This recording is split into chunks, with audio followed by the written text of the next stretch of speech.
লাগিছে ৰাইজৰ হকে আন্দোলন কৰি এই প্ৰথম মই আনন্দ উপভোগ কৰিছোঁ যে দুখীয়া দৰিদ্ৰ শ্ৰেণীৰ কাৰণে কিছু হ'লেও এখোজ হ'লেও আমি আগবাঢ়িব পাৰিছোঁ।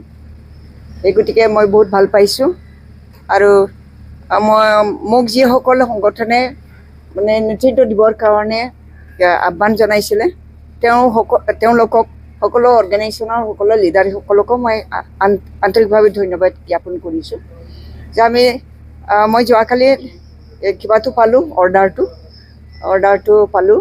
সেই অৰ্ডাৰটো আমাৰ হস্পিটেললৈকে আহি পাইছেনে নাই সেইটো মই জানিবলৈ আহিছোঁ যে অৰ্ডাৰটো তেওঁলোকে এনে ছ'চিয়েল মিডিয়াত পাইছে কিন্তু কিবাটো অহা নাই আৰু পেপাৰ আকাৰত তেওঁলোকে এতিয়ালৈকে নাই পোৱা, অফিচিয়েলি পোৱা নাই। তো ডাইৰেক্টৰ অফিচত আহিব পাৰে, ডাইৰেক্টৰ অফিচত আহিব।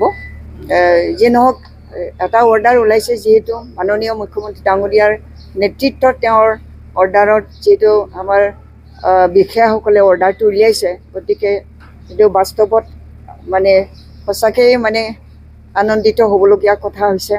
আমাৰ চিভিল হস্পিটেলখন বচাইছে মাননীয় মুখ্যমন্ত্ৰী ডাঙৰীয়াই বচালে।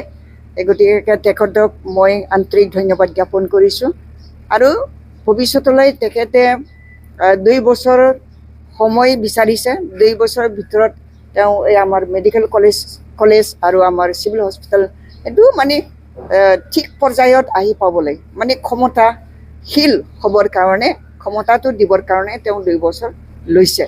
গতিকে আমি বহুত ভাল পাইছোঁ তেখেতৰ নেতৃত্বতে মানে হেল্থ ডিপাৰ্টমেণ্টটো চলি থাকক। তেখেতে হাতত লোৱাৰ পিছতহে আমি ভাল খবৰ পাইছোঁ। প্ৰাক্তন মন্ত্ৰী ডাঙৰীয়াকো মই লগ কৰিছিলোঁ, তেখেতে মোক বেয়াই পাইছিলে।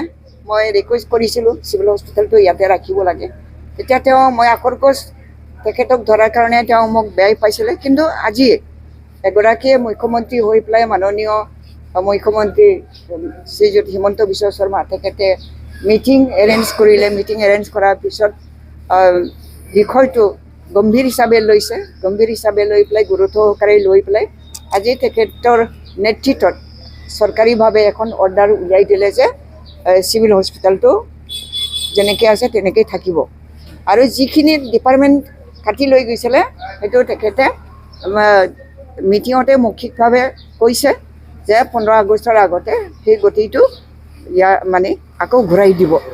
তো আমাৰ দুখীয়া দৰিদ্ৰ শ্ৰেণীৰ মানুহে মানে তেওঁলোকে মেডিকেল ডিপাৰ্টমেণ্টৰ পৰা যথেষ্ট সহায় পাব সেইটো মই আশা ৰাখিছোঁ আৰু ভৱিষ্যতেও যাতে এনেকুৱা ধৰণৰ সহায় পায়, এনেকুৱা ধৰণৰ সেৱা দুখীয়া দৰিদ্ৰ শ্ৰেণীৰ মানুহবিলাকে যাতে সহজতে মানে উপলব্ধ হিচাপে পায় তাৰ কাৰণে আমাৰ ইয়াৰ ডক্টৰসকলে কাম কৰি যাব তাকে মই আশা কৰিছোঁ। মই অনুৰোধ কৰিছোঁ যে আপোনালোকে ভালকৈ কাম কৰক যাতে দুখীয়া দৰিদ্ৰ শ্ৰেণীৰ লোকসকলে ইয়াত পেচেণ্ট হিচাপে ভৰ্তি হোৱাৰ পিছত আপোনালোকৰ যিটো সেৱা পাব, আপোনালোকৰ সেৱা পোৱাৰ পিছত তেওঁলোকে যাতে বাহিৰত আপোনালোকৰ চৰ্চা হয় সেইটোৰ কাৰণে আপোনালোকে মানে পবিত্ৰ এই সেৱাটো আগবঢ়াওক বুলি মই তেওঁলোকক আহ্বান জনাইছোঁ। দুয়োটাই জীয়াই থাকিব, যেতিয়ালৈকে পৃথিৱী থাকিব তেতিয়ালৈকে দুয়োখনেই থাকিব।